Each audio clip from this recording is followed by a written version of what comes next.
بہت ہی عمدہ ہیں، آپ دیکھیں۔ نمبر 1، حضرت حذیفہ رضی اللہ تعالیٰ عنہ سے مروی ہے کہ نبی کریم صلی اللہ علیہ وسلم نے فرمایا، گزشتہ قوموں میں سے ایک آدمی گزرا ہے جو اللہ کے ساتھ اپنے عمل کی بنا پر بدگمان تھا، یعنی اس کو سخت عذاب ہوگا، یہ اس کو گمان تھا۔ اس نے اپنے اہل و عیال سے کہا کہ دیکھو جب میں مر جاؤں تو مجھے جلا کر کیا کر دینا، راکھ کر دینا، اور تیز ہوا کے وقت میں سمندر میں اڑا دینا، یہ اس نے کہا۔ تو لوگوں نے اس کو ویسے ہی کیا۔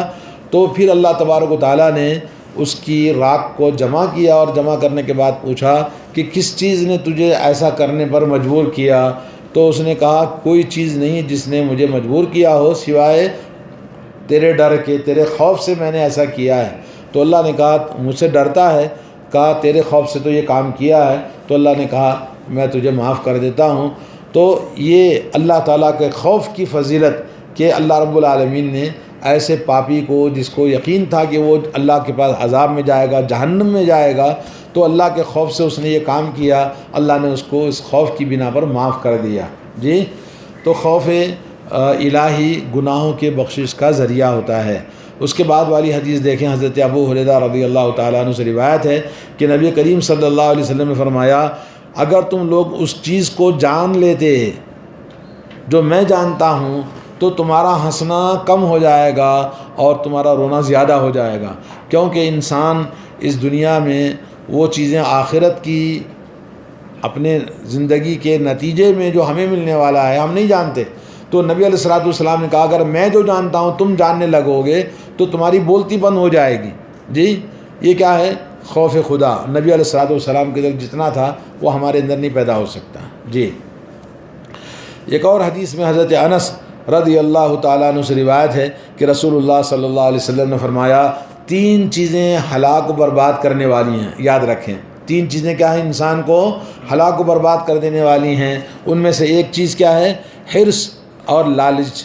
حرص اور لالچ جس کے پیچھے انسان رات دن دوڑتا رہتا ہے اور اس کو کسی آخرت کی فکر رہتی ہے، نہ اپنی جنت اور جہنم کی فکر رہتی ہے، بس مال ہی مال اس کی زندگی کا مقصد ہوتا ہے، تو یہ برباد کر دیتی ہے انسان کو، نمبر 1۔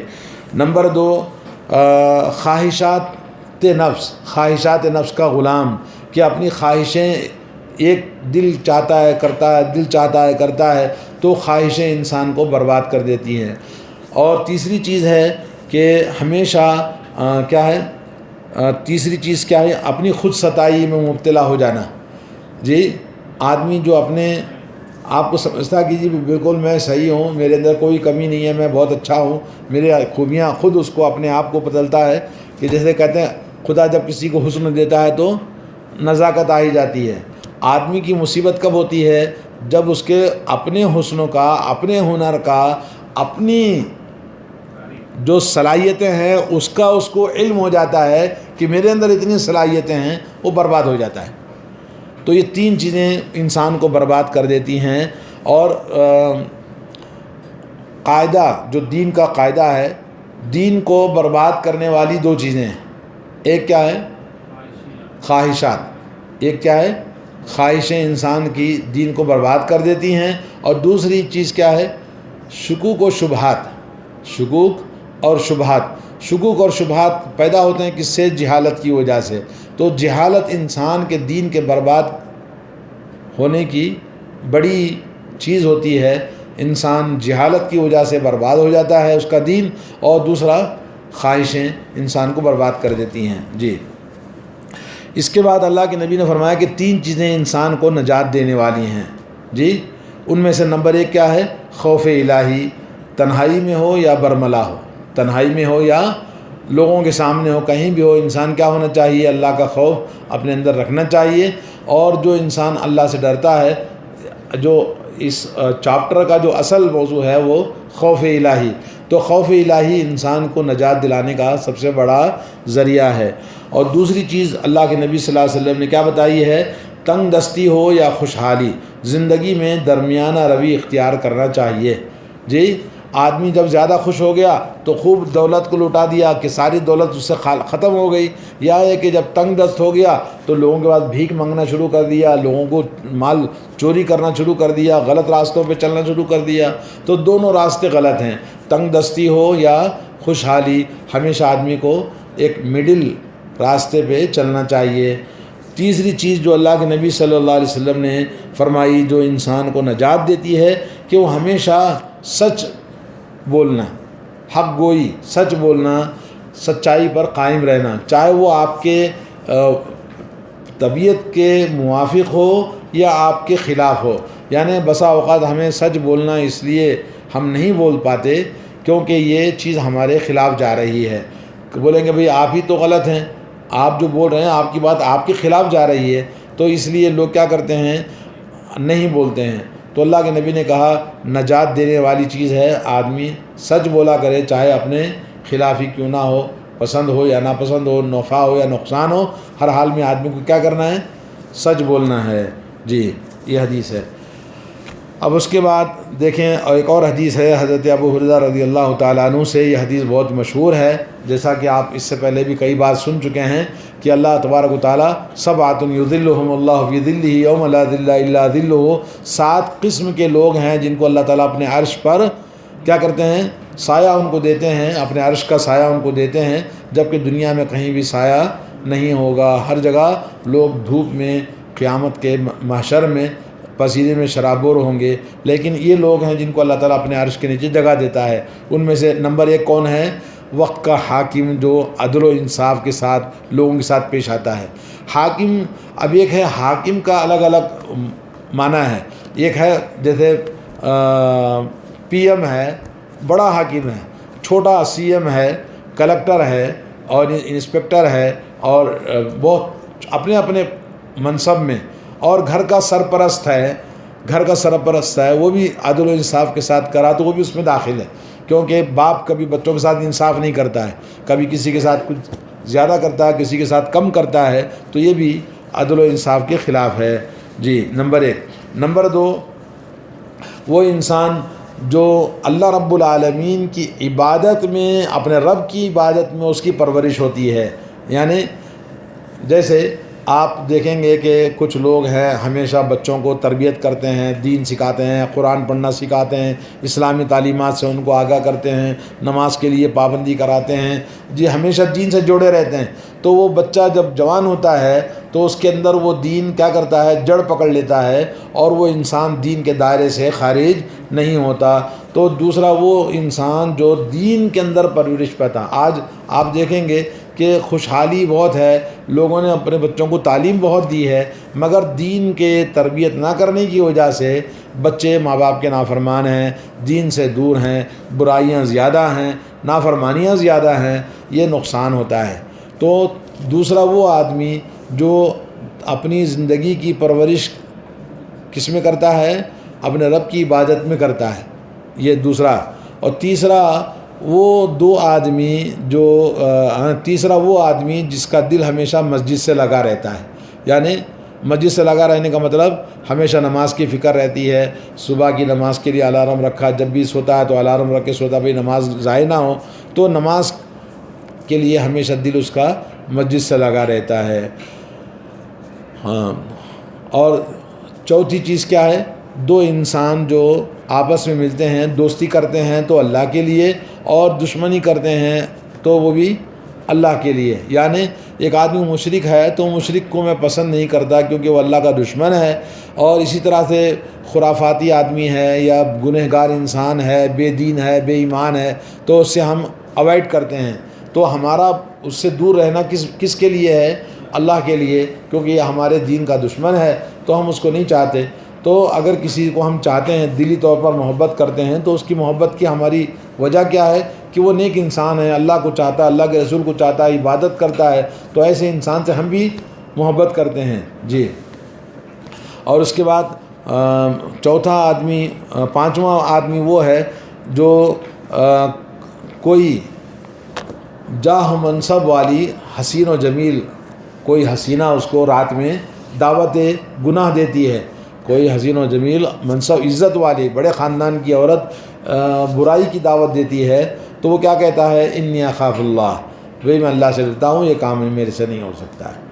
تو ایسی صورت میں کیا ہے، یہ جو باب درس کا جو اصل ہے خوف خدا، تو خوف الہی سے آدمی رات بھی ہے اور تنہائی بھی ہے، اور وہ عورت اتنی بڑی عزت والی ہے کہ اس کے ساتھ برائی کرے تو کوئی انگلی نہیں اٹھاتا ہے، تب بھی وہ اللہ سے کہتا ہے میں اللہ سے ڈرتا ہوں۔